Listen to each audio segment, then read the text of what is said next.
Chronic lower back pain follows a frustrating cycle. You find a temporary treatment that works, only for the stiffness to return the moment you stop. Most recovery plans focus on the spine's mechanical geometry, the alignment of vertebrae, and the tension of ligaments. These treatments assume the problem is a structural defect that needs to be physically adjusted.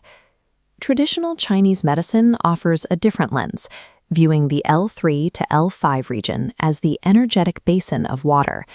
This area serves as a physical reservoir for your deepest fluid reserves. This lumbar basin sits directly over the kidney meridian, the system responsible for housing Jing, the body's core essence. Because this meridian governs the production of marrow and the health of our reproductive vitality, a depletion in this lower back reservoir eventually manifests as systemic exhaustion.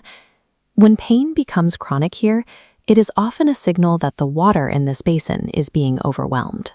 The lower back is no longer a structural foundation. It has become an elemental battlefield reflecting your internal state. This creates a clinical paradox. If the pain is caused by a depletion of fluid and energy, aggressive strengthening exercises like heavy squats can actually deepen the injury. You are asking for more power from a foundation that is already drying out. The L3 to L5 region acts as a convergence point where the surrounding organ systems exert constant pressure on your water reserves.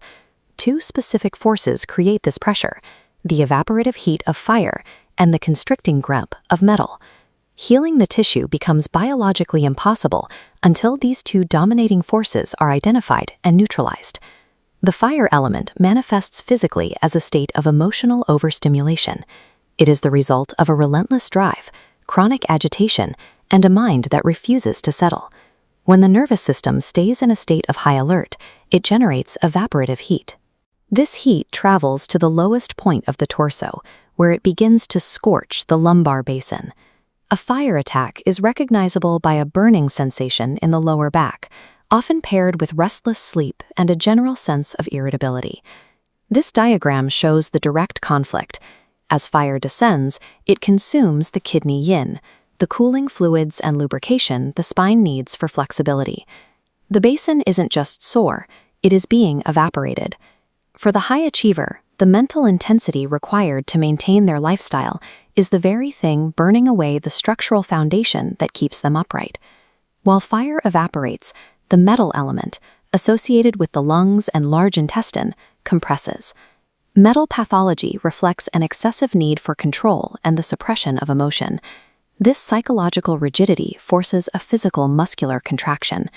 Steel-like bands wrap around the spine, locking the vertebrae into a defensive posture. This creates extreme lumbar stiffness. Because metal governs the large intestine, this tension often leads to constipation, adding physical pressure.